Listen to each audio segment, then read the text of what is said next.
Hello. Hello, everybody. We are live and it is Thursday night over here with Dr. Kimberly Santiago. I'm so excited about this. Thank you, Dr. Kimberly, for being with us. My pleasure. Awesome. Let me turn that off. So let's start. And we've been here chatting. So I just want to tell you guys that if you join us through Zoom, there's always like a pre-show that goes behind the scenes before this. You guys miss if you're live on Facebook or Clubhouse.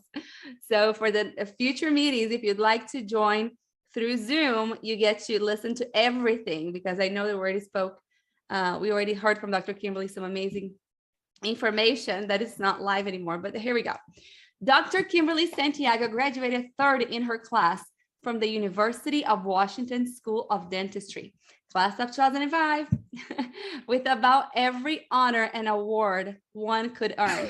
In 2015, she started AirSync Integrative Dentistry, a practice which she owns and maintains together with her husband, Dr. Jed Santiago, in Washington, right? Yes. Dr. Santiago has built a comprehensive airway-centric practice that cares for infants, littles, middles, and adults. I love how you fit that. AirSync's approach is, I lost myself right there. Airway-centered care is based on 6 pillars of care: structure, function, behavior, chemistry, posture, and nerve function. Coming soon. Through extensive education, it's here now. We're gonna hear about it tonight then. Through extensive education, collaborations, and mentorships, AirSync has, oh my gosh, amassed a substantial offering of orthopedic remodeling techniques, from ALF to MSC to SFOT and everything in between. Infant laser frenectomies, functional frenuloplasties, in-house lactation, infant feeding, or facial myofunctional therapy, and close relationships with community naturopaths, professional body workers, midwives, and more. Dr. Santiago and AirSync are in the constant pursuit of excellence as their practice continues to evolve each and every day so that they can do more and offer the best to their patients. Her never-ending airway journey has been an insatiable quest, but also a beautiful beginning to many wonderful friendships with other providers, airway providers in the world. How do you manage all of that? It's actually, my tank went empty this morning for like an hour, and then I got Superwoman. I don't know. It's taken a toll on me, but we're working through it. We're decompressing for the month of December. Oh my Lord, you're incredible. You need a trip to Brazil. Well, I won one, thank God. Yay. Thank goodness. So today's topic is diagnosis and treatment planning of airway patients. We are going to open the floor and give the mic over to Dr. Santiago. If you guys have any questions, you can post on the Facebook Messenger, message me or Tamara on Clubhouse, or over here on Zoom. Just put it on the chat and we will try to get to them. But other than that, the floor is yours. Thank you. Okay, so I have well, we're probably not going to make it very far because I never get through anything, but we're going to start with just kind of reviewing a little bit about the pillars that Renata discussed. I'm a product of the Airway mini residency by Barry, Raphael, and Mark Cruz. I've done it twice. I'm very close with actually the 4 doctors that now kind of run the show, if you will. It's now called the Airway Collaborative.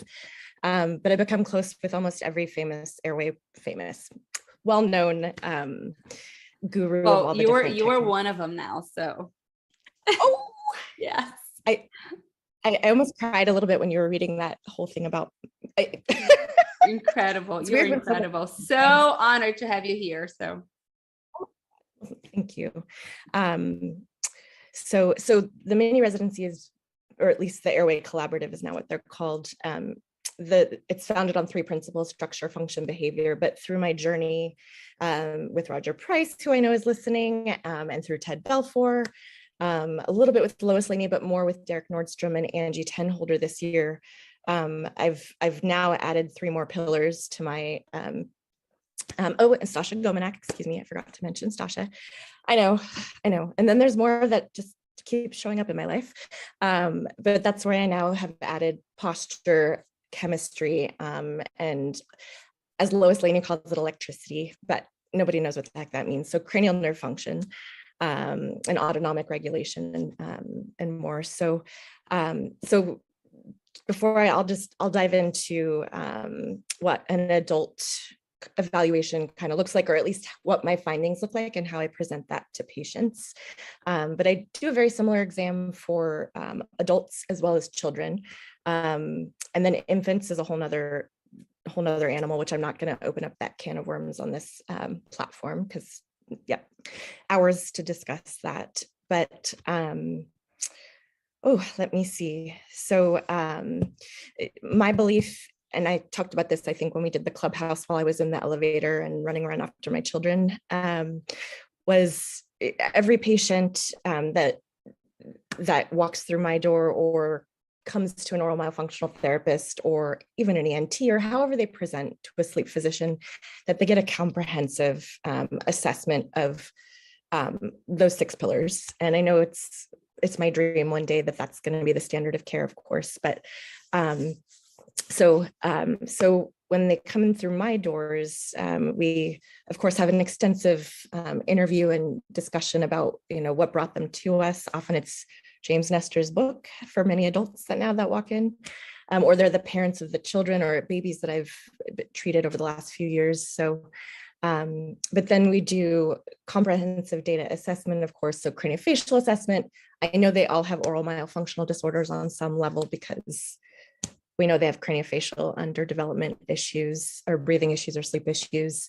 So I leave that to the oral myofunctional therapist to fully dissect and plan out that those diagnoses and treatment plans.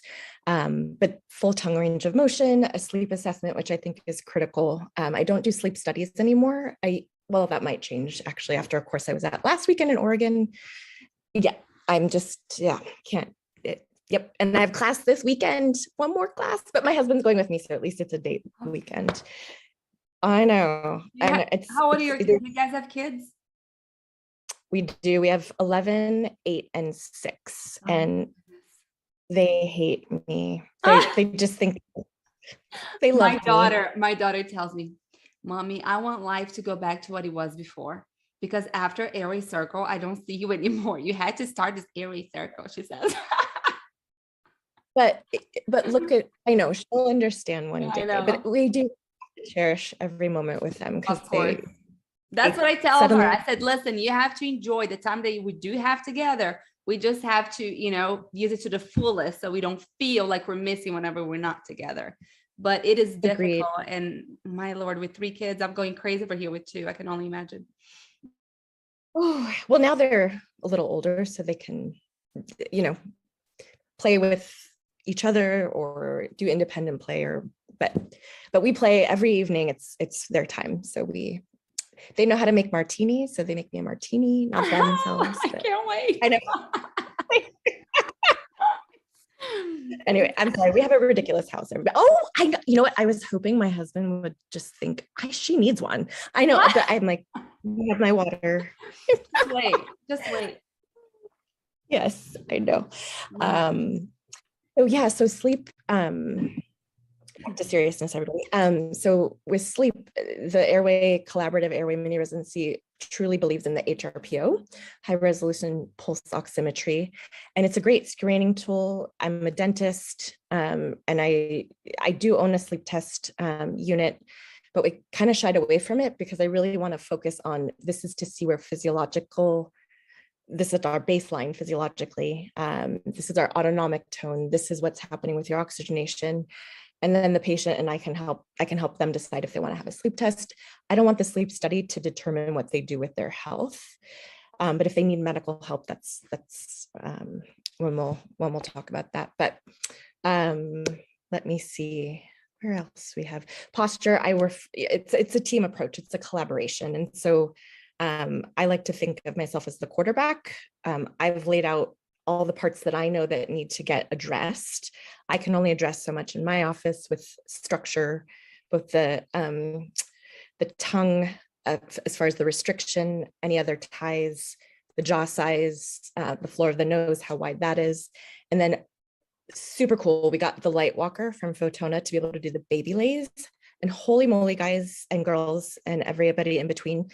I was at this course last weekend. It was Airway and Invisalign, and Photona was part of the sponsor. And I'm like, I don't know what I'm going to learn here. And I walked away not only knowing, and I knew what nightlays would do, but they were showing tongue reduction. So you can shrink the tongue with the laser. It's basically doing lipolysis to the tongue and literally takes those big fatty tongues, even if those airways, even if the jaws are like 40 millimeters wide, but the tongue still just doesn't fit.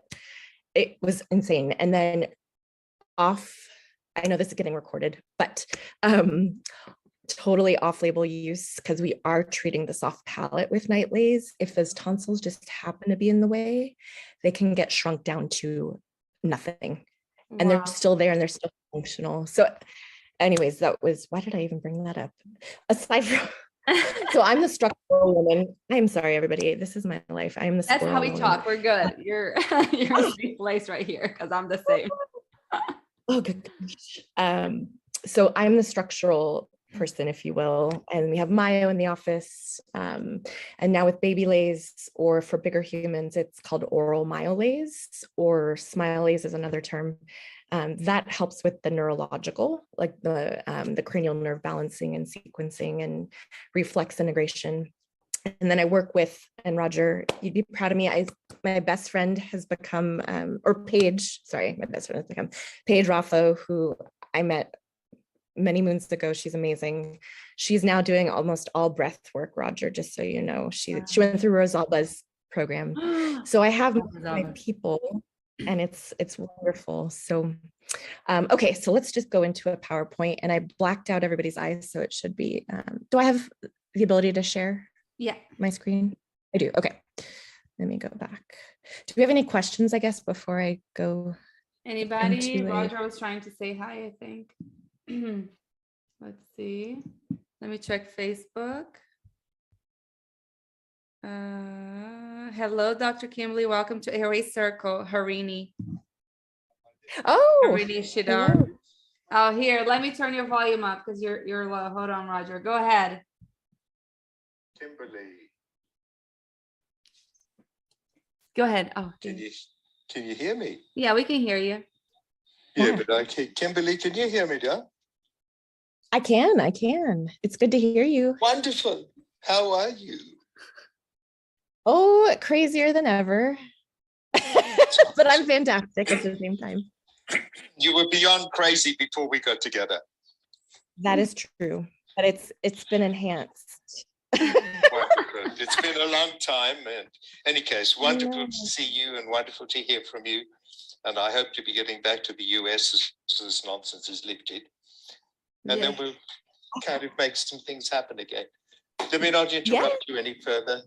Off you go. Oh my goodness. Bye. No. Okay. He's such a sweetheart. All right, well, let's share. I'm going to show you, I'll walk you through what I do. Basically how I present, or not how, but just what I present to a patient. So this is an adult version, and then we'll go into a pediatric, and I want to kind of just show you what I'm looking for. And there's so many more things that I probably am not seeing, but and that's where we all collaborate together so we can all push this forward. But every day I change my presentation. Sorry, my son is barging in. See, it doesn't happen. Hey, how are you, honey? Do you want to be famous? Say hi to everybody. There's a lot of people watching us. You're so handsome. What a sweet. And he got rave reviews from his parent-teacher conference today. Oh. So, and actually, he's the reason why I got into this. He mutilated me nursing. But thank God he had those cheeks and that face and those overworked buccinators that I didn't know why he had those. That's why, because I mean, if your tongue is not doing what you're doing, that's a sign that everybody should look at. If that baby has those chubby cheeks that we just love, it's because their buccinators are working so hard to help them swallow instead of the tongue doing the job. I know. But actually a little squirrel side note. So I didn't start treating infants at that point. My beloved IBCLC, Renee Beebe, if anyone knows Renee in this area, when she came over and I was having my issues, I had her for my first child for nursing help. I think everybody should have a lactation person, regardless of problems or not. But so she was there for the second one, and she's like, "Oh, I think he has this posterior tongue tie." I'm like, "What the hell are you talking?" Sorry, everybody, just curse. Yeah, But I'm like, I can't. Yeah, I didn't ask her any more about it. And that was 9 years ago. And so my journey actually didn't start because I ignored her. And then realized it 6.5 years ago that she actually did, of course, know what she was talking about. But super interestingly, when I measured, so I never treated Alessandra because I didn't have the tools yet. But I, of course, the child of the airway doctor, they don't get a proper exam. They just get put in appliances. Yep. They get their jaws thrown. They get told to close their lips, tongue up to the palate, breathe through your nose. No proper myofunctional therapy. But I did do I did his range of motion to see what his function was. There was no tie. I swear it was tight fascia, which baby lays would have treated him. So it was a submucosal grade 4. And I swear to God, everybody, I don't know that we should be treating those. I think we have to release the fascia. So that's a whole nother talk we can do another time. I know. That's for babies. Insane. That's for babies. And after we're done, I'm going to show you guys a case that I'm doing. Remind me. Yes. Well, anyway, so it's all his fault, but I love him. He's my sweetheart. Okay. And I'm so surprised he's doing so well in school. We were worried about him, but he's doing amazing. I don't mean to say it, I do love my children. It's all good. Okay, let me get to presentation mode. A little too much on. Oh no. Okay, I don't know. Give better presentations. What are you trying to say? PowerPoint. I know. It did an upgrade. So it's got a black box. Oh, that's what it is. Yes. Why does it have to get prettier or fancier? Okay. Oh, let's get rid of this. No. Sorry. Okay. I'm so sorry. Okay, we'll just keep going. Okay. So I always review, even with a child, I can already start to see joint issues, but I review exactly how their jaws have developed thus far, or how the orthodontist helped them, or how things have regressed. Tongue, nasal space, we all know, everybody that's on here is listening. We all know that the tongue is the architect, in addition to Dr. Kimberly. But I have to trademark my airway, face, and jaw architect tagline, as well as tongue tie surgeon. But these are what we review here. I always put the patient's chief concerns, and my goals are obviously always the same, but eliminate or reduce, everything we see. We want to breathe and sleep optimally is truly the goal. And then I've just started doing this, and I don't know why I didn't do it before, but now I pull all of the comorbidities off of their health histories that are associated with dysfunctional breathing and sleep. And then all of the positive answers off of their, I use the Lamberg Sleep Questionnaire for adults. So we review that, and patients, even though we've talked about it ad nauseum at their intake appointment, they look at me like, those are all related. And I don't know, maybe I talk too much, but, and then this crazy slide is to just kind of take them back to why this has happened to them. So it's a good synopsis, and it's really good for, is this all good information? I don't know. Am I doing okay? Yes, you're amazing. Okay. So a lot of times when I'm reviewing data with parents or an adult patient, the spouse is not there, even though we are Zooming now for all of it. So this is just a recap of how they got here. And then I'm like, because I feel like I have to scare the poop out of these people to move forward in some cases, especially with kids. I feel like I'm pleading for the child's life, and I shouldn't have to do that. I am their advocate. I am their champion, but I shouldn't have to be scaring the parents. I mean, the data itself does it, but Exactly. I was trying to pull as much as I could from what is his name? Matthew Walker. Is that right? Why We Yeah. Sleep. Yes. Everything in Beth. that book scares me. Beth Sohail just did a live with us all about sleep, and she loves him and she loves his book. But she was so good. If you guys have not watched it yet, please go back and watch Beth's live with us. Fantastic. Yeah, he can scare anyone after like 10 pages of reading it. Like, it's like, thank you, I'm gonna go to bed now. Or I'm gonna go drink my at least 4 hours before bedtime. So anyway. Wow. So then I do a dive into front pictures, postural things. There's so many subtleties to posture, and I know a lot of myofunctional therapists who are on here, or if there's PTs, I'm not sure who's on the group, but we do look at posture. And oh, good Lord, now there's a 6-year-old in the room. You're fine. Okay, Hey, you want to say hi to her? Hey, honey, how are you? Oh my gosh, your kids are so beautiful. Hey, cutie pie. Oh my gosh, you're so cute. She looks like Zoe a little bit, my little one. She has an intramolar width on her E's of 40 millimeters. Oh, I am so jealous. I'm a 31. You're amazing. But we have to correct her vertical next. So, but we had to take a break because we were not. You know how it is. Yes. Last night I tried to put this spot on Zoe's mouth, and she screamed the whole time, talking about how dare I torture her. She said, "How can you torture your precious daughter?" That's what she told me. I know. I'm glad they use those words too. Yes, they do. Yes. Yeah. So let me see, where were we going? So a lot can be seen, or what, I'm sorry, I know where it was going. So we're all now kind of tuning into posture with shoulders and head position. And there's just so many things. And this woman's quite young, but when we see her neck, I should have showed this other recent new patient we did. But anyways, it doesn't look like a whole lot, but just very subtle changes. And then this is a neat, I always look for asymmetries in the structure and as well as the function.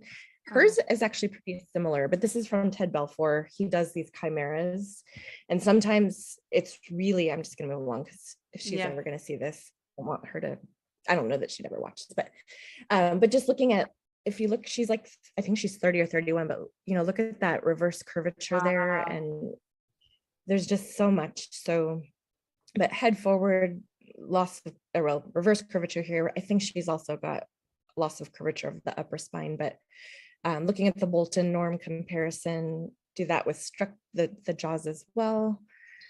A PVA line, which I don't know if anyone knows that, but this is how we know how deficient anterior posterior is relative to the base of the cranium. Oh, would you talk to us a little bit about that?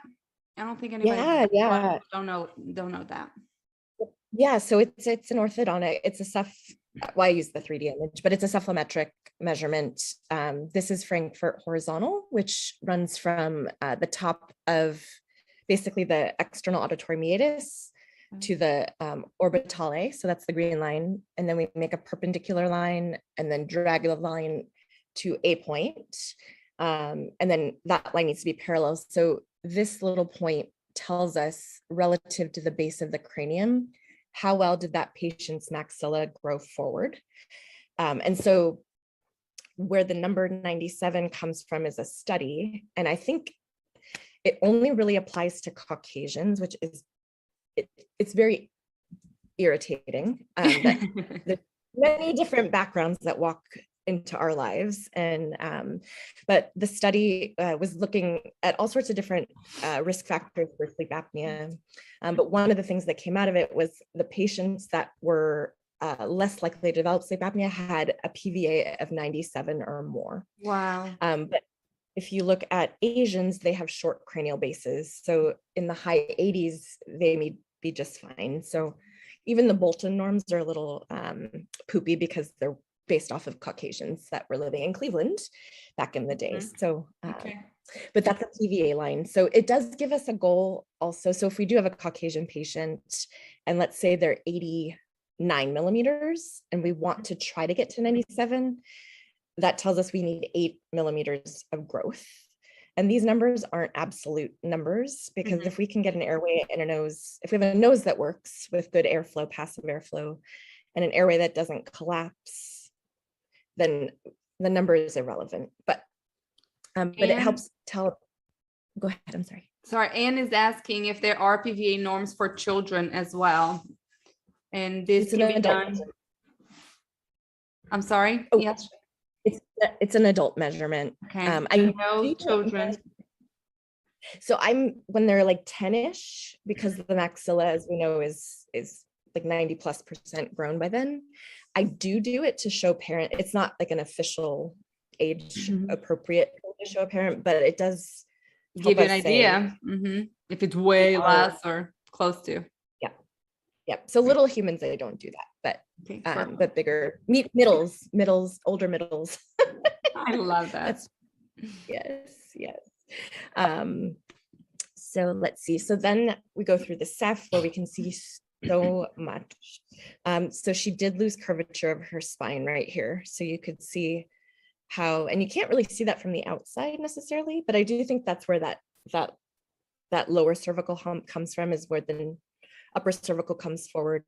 But from long-term forward head posture, you lose that curvature. So the chicken or the egg, the airway was compromised, the head came forward, then the vertebrae compromised. And I think we really have this huge opportunity as airway providers to really work with chiropractors and PTs that are looking at this and come together and realize there's more airway people running around, running them with neck problems. So, but key things I look for in adults, it's not common I see enlarged adenoids, but I'm looking at how long their soft palate is. I can really show a patient on this view, as well as the coronal, that the roof of the mouth, the hard palate, is the floor of the nose, which we have up here, where their hyoid bone sits. You can see how it's like the front of an arrow. The point of the arrow should be on that turquoise line. And it should be, actually the whole thing should be on the turquoise line, but the point, it should be pointing towards the chin. So a low hyoid is a risk factor, or it's a biomarker risk factor for collapsibility. So that's important to know too. And if we make more room for the tongue and we have great myofunctional therapy, the tongue is going to be able to come up and forward, and that's where the hyoid bone then is more complicated, of course, than that. But and then we can look at this crazy airway. That is a small airway. It looked small, and then so we have AP tiny and we have transverse tiny. But what Lois Laney and what Derek Nordstrom will tell you is it doesn't matter about the size; it's the function and the nerve. How is the electricity and how functional is? I'm a believer in both size as well as function, because physics doesn't discern totally. But let's see, and then I show them airway measurements, lateral, just like I said, transverse dimension, AP dimension.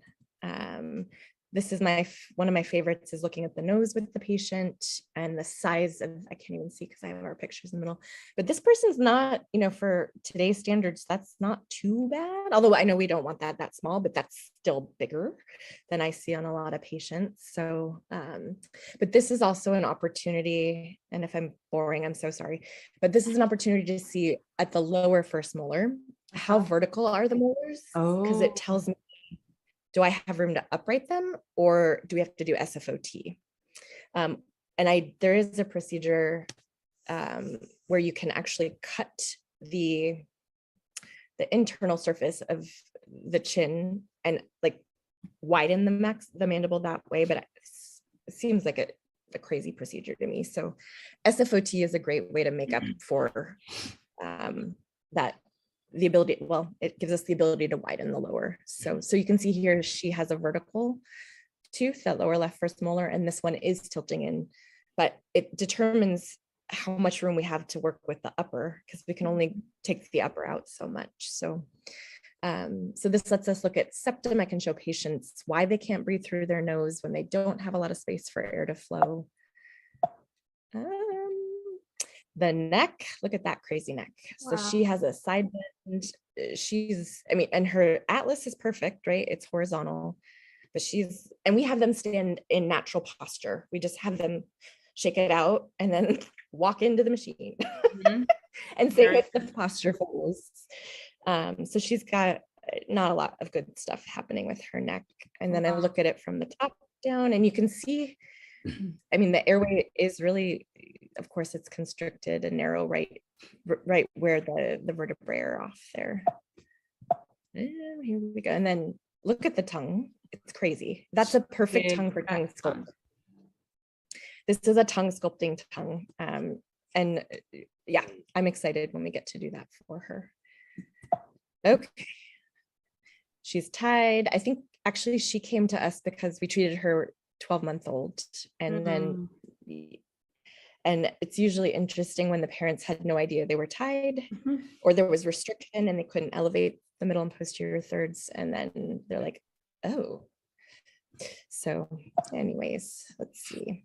So these are HRPOs, and I don't know, I can explain it a little bit, but the left column is the RDI column, and then the arousals, the autonomic tone is showing up down here.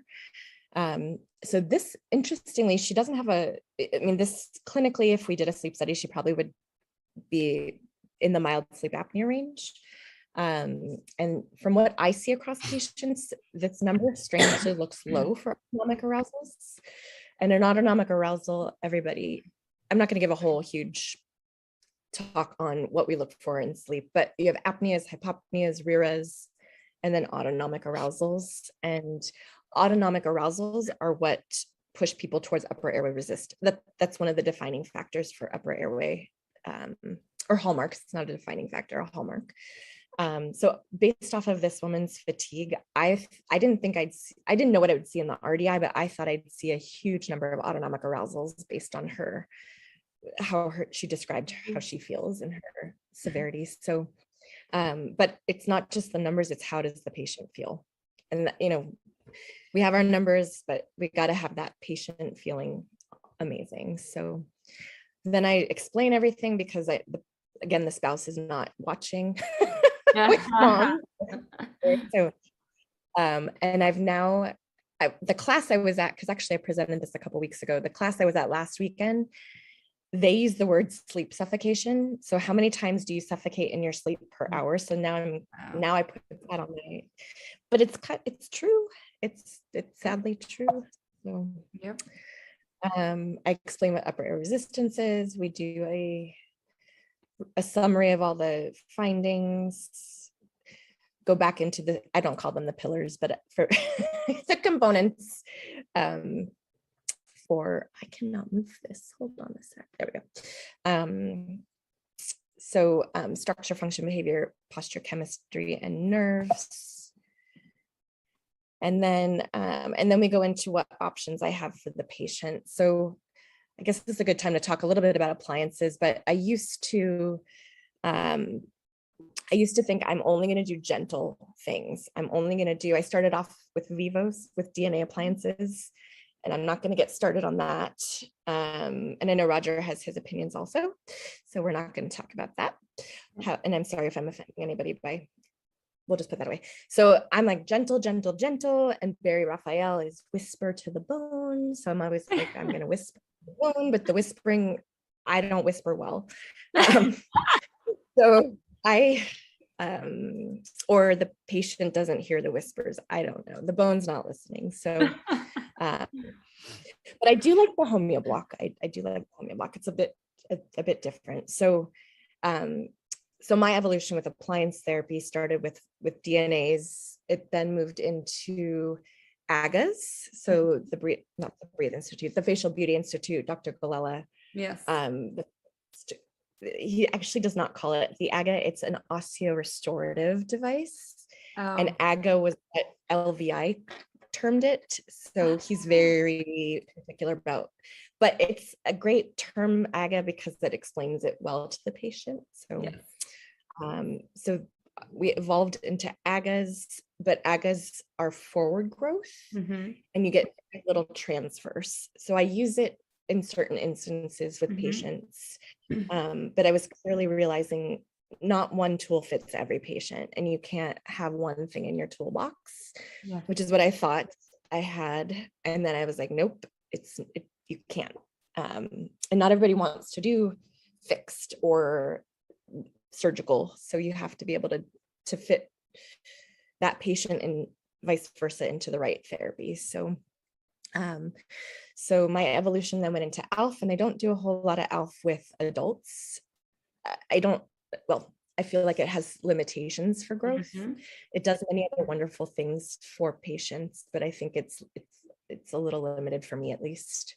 And then we went into SFOT education back in late 18. But it doesn't change the nasal floor. So that was, and I can explain more of that later. Oh, I did that, I think, on a chat. Maybe it was on Airway Circle. Somebody else did too. But to truly make change, it's not just about changing the oral volume and the space for the tongue. It's about changing the nasal resistance is key. So nasal breathing is king or queen, it's paramount. Mhm. But if we have a nose that doesn't work because it's too narrow, Yes. and we have allergies we have to look at, there's so many factors, so many layers. But my goal is to open up or enlarge that nasal floor it has to happen. And whether that's this way or with AGA, it does, or sorry, Steve, osteorestorative device. We need to remodel the nasal complex or nasomaxillary complex. It has to get remodeled or enlarged on some levels. So, and then came the MSEs. So MSEs infiltrated life early last year. In early lockdown is when MSEs took over my life. So now when I present, it's often a combination of therapies, everybody. It's not just one fits, it's not just one tool for Of course, everyone. every or patient is multiple different, and every patient is going to need a different growth and a different approach. trajectories. Yep. So sometimes and often I should say, not just sometimes, unless patients are absolutely adamant, I only want a homeo block, or I don't want to try the MSC, but let's try the homeo block first. Mhm. We have those patients too. So, but it's often a combination of therapies because they don't all achieve the same thing, and we need to rely on multiple modalities. So MSC is now a big common tool in my toolbox. And interestingly, so a lot of body workers think we're fixing this thing to the palate, we're stretching it, we're causing what havoc we're wreaking on the body and the neck. And, for me, I want to get the nose working. And I know the nose is important. I mean, of course I know the nose is important. I know the neck is important, and the cranial rhythm and how everything, I know it's important, but we don't know these answers. And I know a lot of MSE users are not looking at cranial. Well, you can keep movement. fixing you can keep going to a chiropractor, you can keep going to a physical therapist. Nothing is going to maintain if you can't breathe.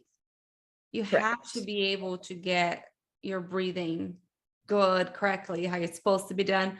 Otherwise, everything pulls right back. Oh, yes. Oh, yes. So interestingly, I was on a Zoom with my COIS, if everybody knows what the COIS Center is. I'm a graduate from, I cannot believe, 11 years ago. I just heard about them. And last talk we had, I asked our speakers if they knew about COIS. So I would love to hear about COIS. I had a patient that had it. Yeah, he's my,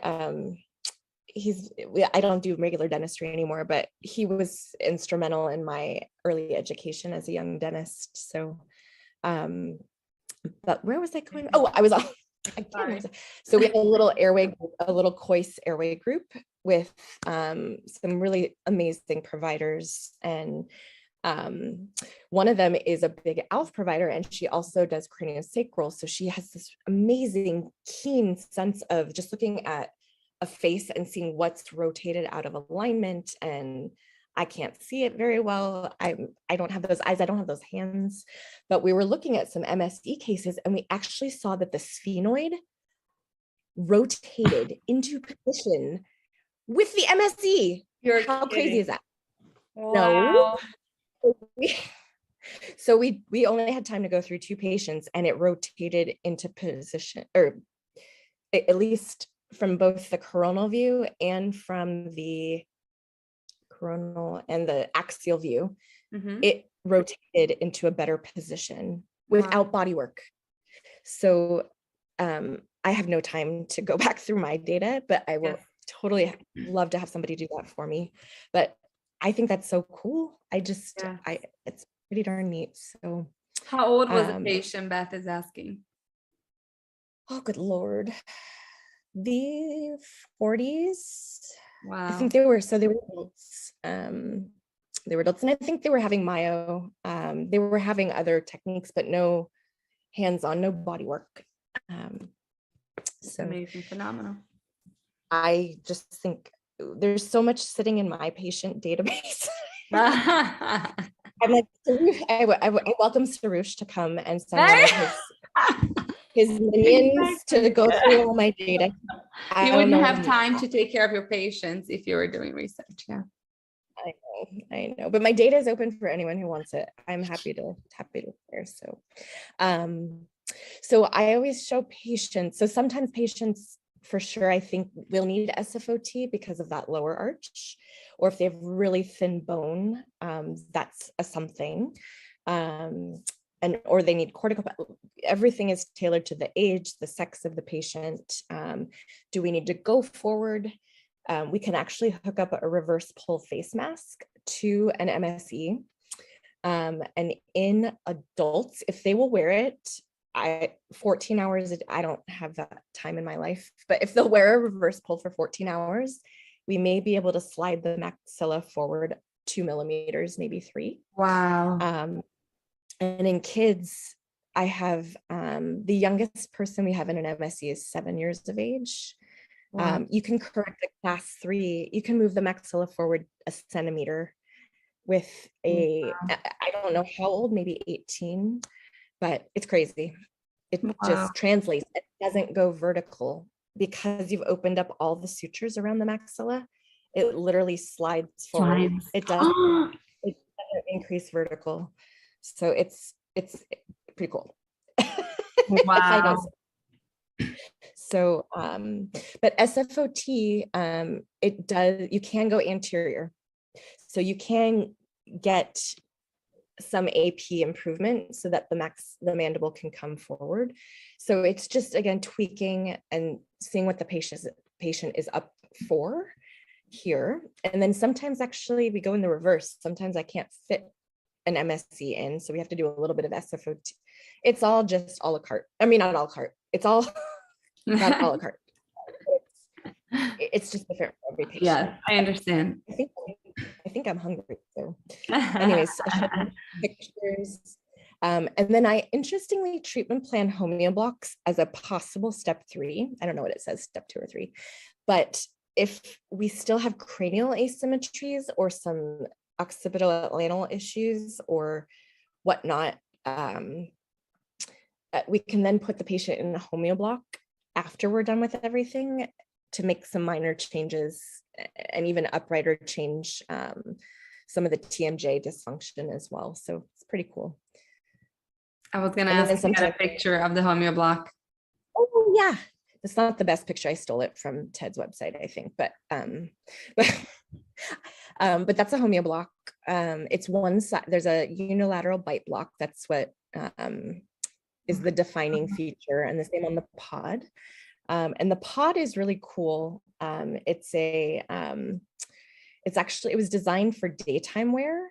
Well, actually, I don't know. I have to ask Ted his real reason. I can't remember exactly, but It's actually kind of like a deprogrammer, a neuromuscular deprogrammer for you. Well, but what I've seen, we've been using it to help get patients out of pain with their joints. And it has worked pretty darn amazingly. In a matter of like 2 months, 3 months, we can get the mandible to come forward and get the patients out of pain before we go, if they're coming in symptomatic, before we go into treatment. So that's sometimes we just do a pod early on.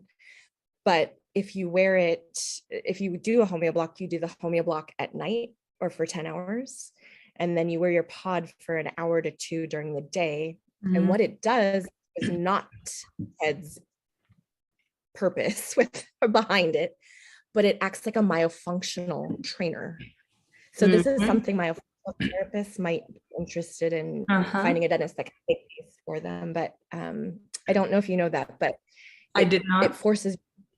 It forces your tongue to the palate. So every time you swallow, it tones the front of the airway. So it's pretty cool. Amazing. Okay. Anne asked if you could elaborate on the cortical puncture in combination with MSE. Yes. So if you're a male over 20, if you're a female over 30, it's become standard of care to do corticopunctures. So basically, at the moment, I'm using a burr in an electric handpiece at a really low RPM. Oh yeah, we cut the palate. It sounds awful. I'm gonna get it done. It's you use a really fine, I mean not super fine, but a fine burr. Yes. And you're puncturing until you feel no resistance. So you're going through the cortex. Thank you, Anne. So, I needed the visual. Yes. But it's not so, I mean, I actually had that myself. And I was sedated because I'm a horrible patient. So, but I was okay on the other side. But we do this to people all the time. But it does help a lot. It does. And interestingly, so as far as treatment planning, how to build the MSE, the goal is to put it, at least this is what is discussed by almost all the gurus, it's to place it between the first bicuspid, like the middle to distal first bicuspid to the first molar area. But the resistance is actually more anterior where the bone is denser. So I have a mentor, and if I get invited back to talk in April or May, I'm going to be learning from him, but he's placing it a little more anteriorly. Or adding more pads. So you'll see, oh, I went the wrong way. Oh, so you'll see that a standard one comes with 4 tads.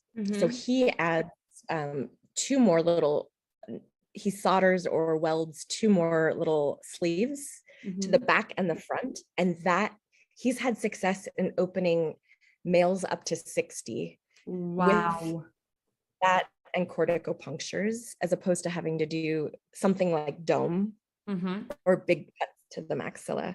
And if Stephanie is still on here, I was talking about that with her about how it's nice that, and I'm not going to share everything, Stephanie, but we were talking about it a couple of weeks ago about how males may not have to go through such extensive cuts to be able to help open up the palate. So that's what a dome is. The dome is more of a cut. Yep. So dome is distraction osteogenesis. Distraction osteogenesis. Oh my God, I'm having a moment. Dome. Anyways, I can't remember it at the minute, but it's basically you're doing Lafort cuts. So this is done by an oral maxillofacial surgeon. The whole facial is tissue is elevated. And then the Fort 1 cuts are made here. And then the pterygomaxillary plates, you're cut back there. Wow. And so it frees up the resistance, because as we're turning it, the resistance is coming from the zygoma area here. So it takes away that limitation for the expander to work. Makes but sense. that's a I lot had of no idea that the dome was that extensive compared to the cortical punctures. Yeah, but Yeah, and even well, there's more aggressive forms. It's better than MMA. I was gonna say, Yeah. yes, I would try not to, but I would try not to do MMA if I could help it. Right. But interestingly, as one of my mentors, Dr. Rick Robley, and Dr. Mark Cruz, both of them talk about MSE and or SFOT should be stops along the way, regardless for MMA surgery, because you don't get the same change in nasal airflow with a 3-piece orthognathic surgery case. You should really do the I can't even talk now. I'm all That's why they're relapse with no. Yes, and if no they don't mayo. And no mayo, exactly. There's so many people don't realize this, how many MMA cases relapse. And I didn't know Because about that tongue. Yeah, that tongue is never taught to get back up in that place. But yeah, so really MSE, anyone who's any of you that are working with orthodontists that plan a lot of MMAs, you really want to suggest or talk to them about transverse development, especially of the nasal capsule, which is what you do with an MSE prior to getting into an that area for MMA. But interestingly, one more interesting thing, and we could talk about kids, or we're already out of time, but I will just talk as much as I know. I told you we were going to get very far.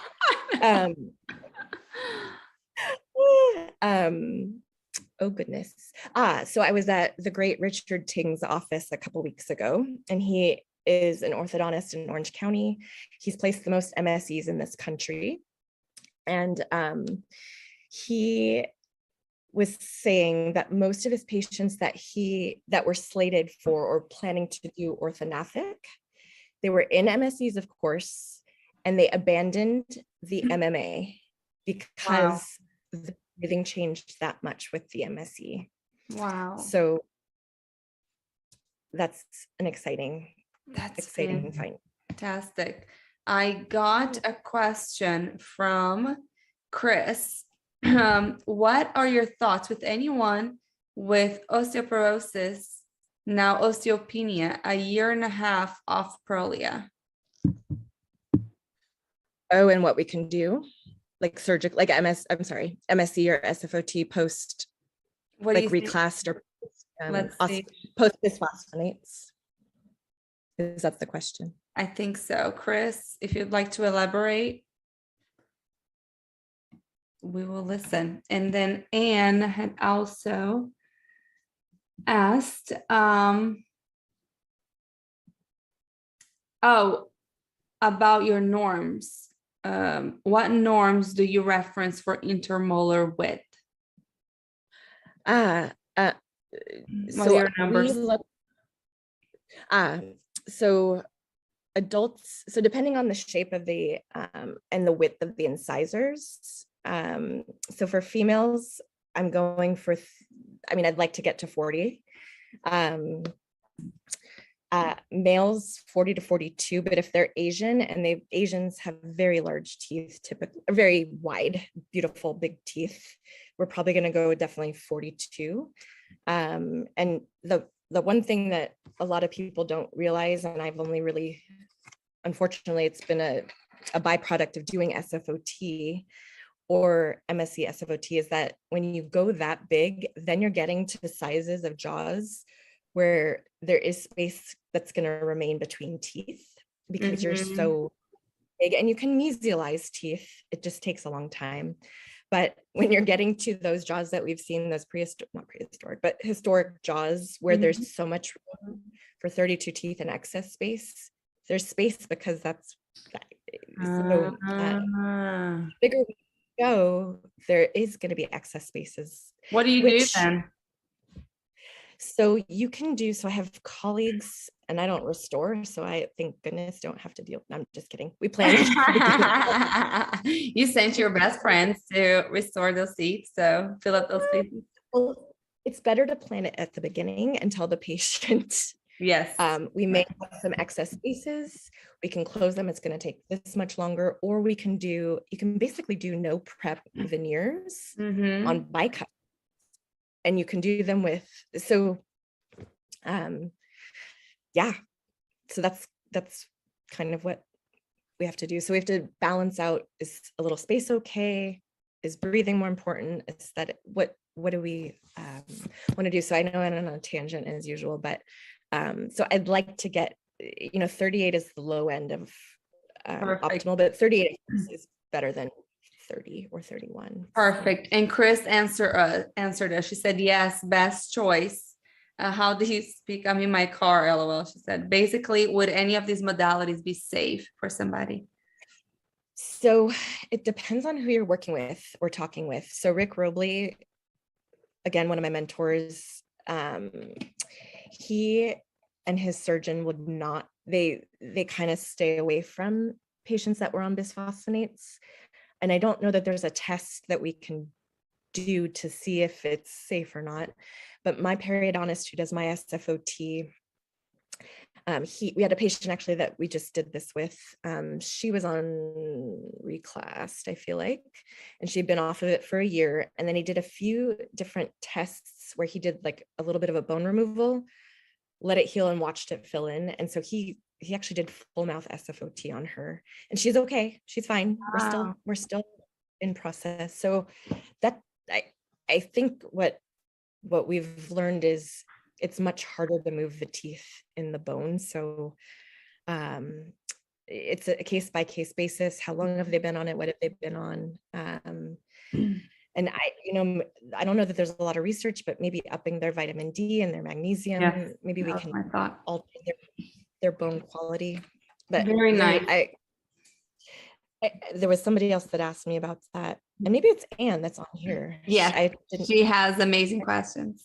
Yes, she asked me, we messaged, and I never answered you about the reflux, and I'm so sorry, but I promise I'll message you back about the reflux. She's good. She does have one last question. What can you use in a 14-year-old to get forward growth of the maxilla during phase 2? Is headgear your best bet?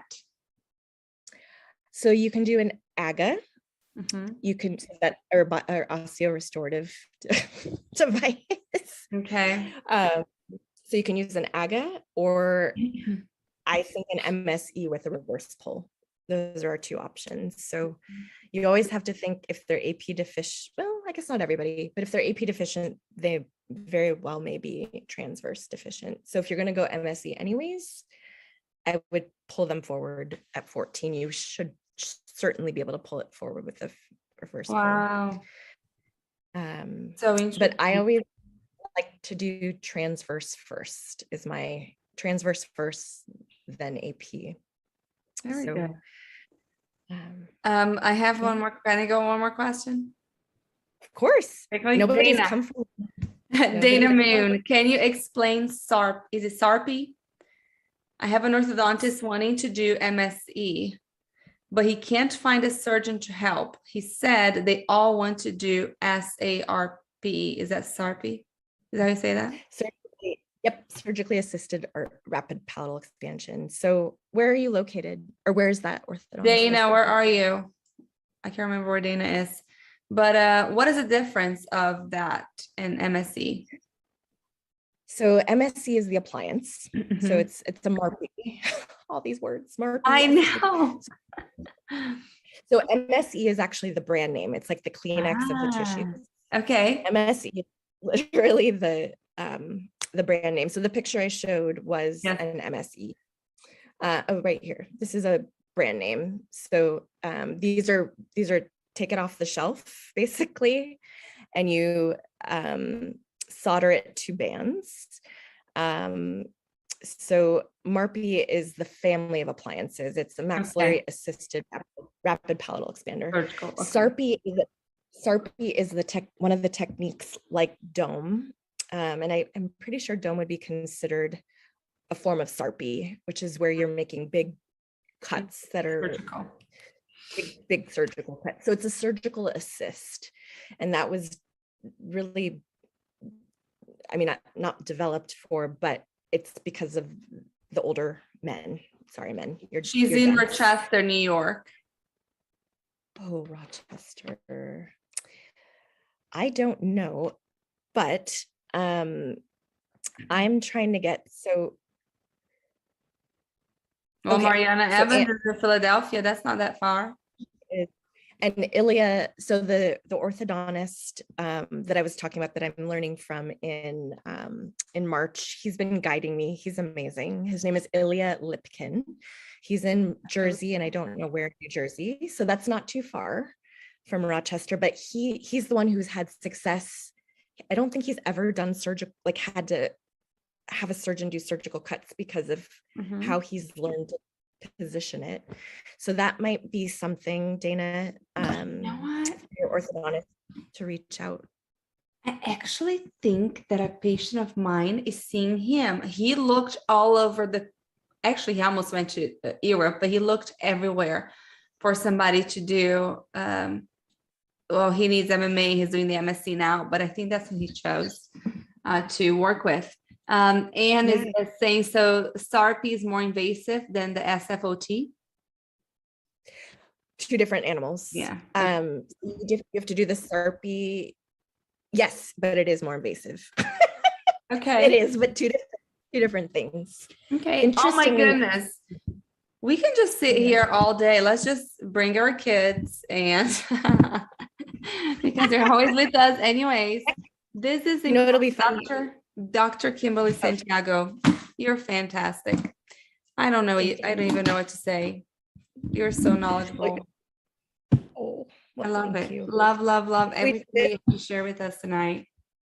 Oh, you're welcome. If we do this again, I think we all should have a martini in hand and see how it goes. I think then nobody's gonna be able to hold us back over here. We're gonna go on 2 hours at least with a martini. I know. This is my life story. That's why my appointments go so long at the office. I know, guys, we cannot ask anymore. We've already gone over time. I know there's some more questions coming in. Thank y'all so much. We are going to have Dr. Santiago back, and it's going to be called the Martini Hour. MSc and Martini. Yes. And we'll teach you and how to teach your children how to make them. The secret is keeping your vodka in the freezer, actually. That's one of the It's ice cold. I love that. Yes. You know, I keep saying this, whoever built these refrigerators with the freezer on the bottom, the drawer on the bottom didn't have toddlers. Who came up with that? Because my 2-year-old is constantly opening that thing and getting popsicles out and ice cream. I'm like, stop. He's 1.5. He'll open up, grab chicken nuggets out, climb over the counter, put them inside the air fryer and turn them on. He can cook. It's amazing. So he can probably start practicing his martini technique now. I get. You'll have to get a plastic martini glass just in case it. Right. Yeah. Anyways, guys, this has been a wonderful night. Seriously, we could stay here 3 more hours just talking. So much amazing information. Thank you. We will set a different time for you to come back in sometime next year. I know our agendas are. My honor. My pleasure too. Yay, guys. If you guys have not signed up yet, last call right now. I keep calling him doctor, but Roger Price has his class with us tomorrow. He goes from 6 to 10 p.m. Eastern Standard Time. If you cannot watch it live, it's recorded. You have the opportunity to listen to it later. You get 4 CEUs if you're a dental professional. And then next week, we have Dr. Chris Tran. He's an ENT in Texas. Christopher Tran. Very excited about this. And then we're going to break for Thanksgiving. And we have an incredible month of December. I cannot wait for you guys to see what we have in store, especially the last week that we're going to have lives. It's going to be like the 13, 14, 15, 16, whatever those days are right there. It's going to be Tuesday, Wednesday, and Thursday. So save the date for that Wednesday because we don't usually have lives on Wednesday, but it is somebody very important. It's going to be a big surprise for everybody. Nobody knows really who we're having that day, but it's going to be a bombshell. You guys have to write that day down. I'm not saying a word. Nobody can know who it is. Not even like what discipline you're in. I can't share anything because I'm going to give it away. I know somebody else asked me today. I'm like, I'm sorry, I love you, but I can't. So write those days down, and then we're gonna break for Christmas and New Year's for whoever celebrates those. And then we come back in January and we have Dr. Dan Hansen, who's gonna teach a course for us. Oh my goodness, we just have so much amazingness going on. But very excited that, you guys are all over here supporting Airway Circle. Otherwise we couldn't be doing what we're doing. So thanks everyone. Have a wonderful night. And Dr. Santiago, we'll speak soon. Thank you, Renata. Have a good night. You too. Bye-bye. Obrigada. Obrigada. Obrigada. You don't need me. That's my one word. I only know that one. And martini. Everybody knows what martini is. So you're good. Yes. Yes. Okay.